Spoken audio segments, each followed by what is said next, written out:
Continuando, então. Como que a gente classifica um elemento na tabela periódica? Sempre vai acontecer a distribuição eletrônica. Então, ó, eu coloquei o exemplo aqui do cálcio, tá?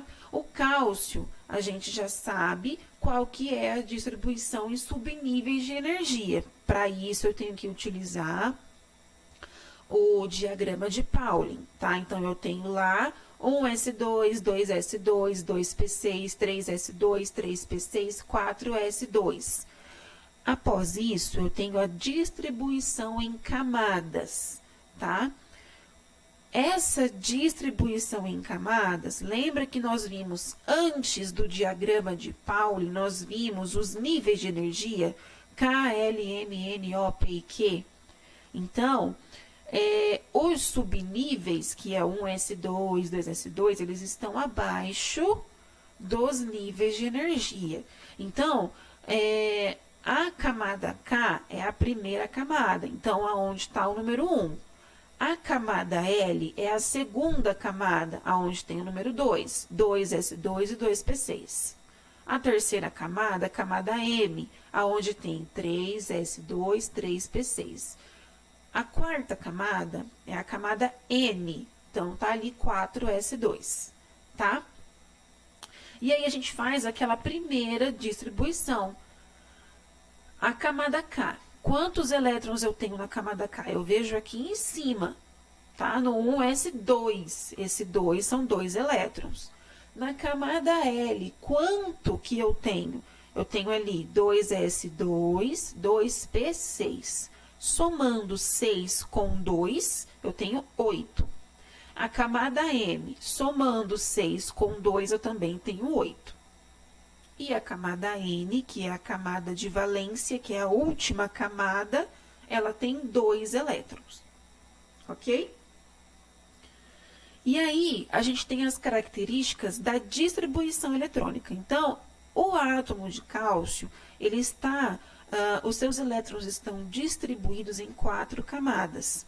Camada K, L, M, N. Por esse motivo, ele vai estar na tabela periódica no quarto período, tá? Ele tem 2 elétrons na sua última camada, que é a camada de valência. Então, ele vai estar localizado no grupo 2. Por quê? Grupo 2 são todos os elementos que têm 2 elétrons na última camada. Tá bem? Outro exemplo aqui é do bromo, tá?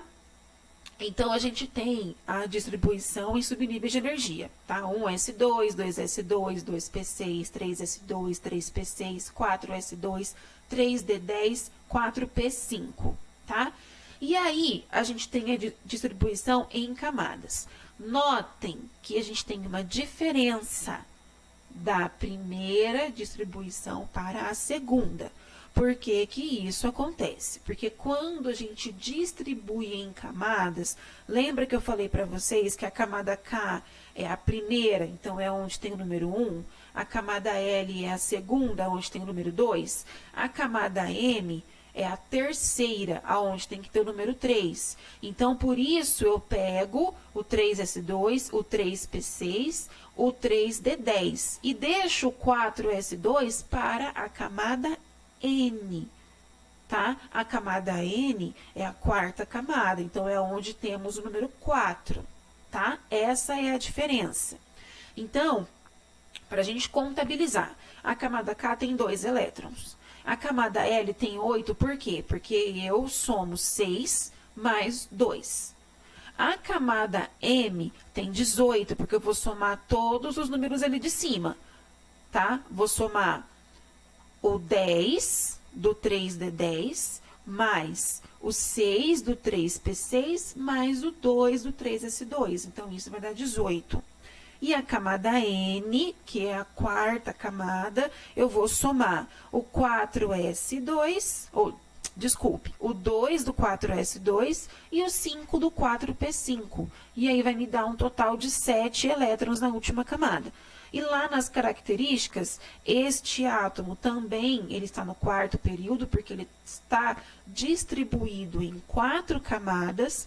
Ele tem 7 elétrons na sua última camada, que é a camada de valência. Portanto, ele está no grupo 17. Todos os átomos que estão no grupo 17, eles possuem 7 elétrons na última camada, tá? Vamos agora com as divisões da tabela periódica, tá? Essa tabela aqui é a tabela que o sistema positivo utiliza, tá? Na apostila de vocês. Aquela tabela anterior que eu coloquei para vocês quando eu falei sobre os períodos, quando eu falei sobre os grupos, ela também é usual, ela é atual, tá? Ela é encontrada na internet, ela também pode ser usada. Então, vamos lá agora com as divisões. Em azul, nós temos os metais, em amarelo, os não metais, em verde, os gases nobres, e nós temos o hidrogênio, que não faz parte de nenhum desse grupo, e eu já vou explicar o porquê, tá? Então, vamos lá. Os metais, pessoal, eles são a maioria dos elementos da tabela. Os metais possuem uma boa condutibilidade térmica e elétrica, então eles são ótimos condutores de calor e de eletricidade. Possuem brilho metálico, são dúcteis e maleáveis. Por exemplo, eu coloquei ali para vocês uma panela de alumínio, tá? A panela de alumínio, ela não é maleável, mas ela chegou até essa forma porque os metais, eles podem ser maleáveis, tá? E quando a gente fala que os metais, eles são dúcteis, é porque nós conseguimos transformá-los em fios. Os fios de cobre, por exemplo, cobre é um metal, tá? Por isso que ele é um ótimo condutor de eletricidade, tá bem? Outra coisa, o alumínio, ele pode ficar nesta forma e também pode ficar na forma de lata de alumínio, as latas de refrigerante. Então, para vocês verem que os metais, eles possuem uma maleabilidade alta, tá? Porque eu posso ter algo de metal que é duro e eu posso ter algo de metal que é bem mais maleável, porque se você pegar uma latinha de alumínio, você consegue amassar, né? Uma panela, não. Bom, os não metais, aqui como exemplo, eu coloquei o nitrogênio, tá? O nitrogênio líquido, ele é um não metal. E qual que é a característica do não metal? Eles podem atuar como isolantes. Por quê? Eles são maus condutores, tanto de calor quanto de eletricidade. Tá? Eles não possuem brilho, eles são opacos. Então, eles são o contrário dos metais. Os gases nobres, coloquei como exemplo ali as bexigas de gás hélio. Os gases nobres, eles são encontrados de modo isolado na natureza. Eles dificilmente se combinam com outros elementos e, por esse motivo, eles são chamados de gases inertes. E o hidrogênio, coloquei ali uma foto do Sol, né? Só para exemplificar que o hidrogênio, ele é o combustível das estrelas e ele é o elemento que está em maior abundância no universo. Bom, ele não se encaixa em nenhum desses outros 3 grupos que eu passei para vocês.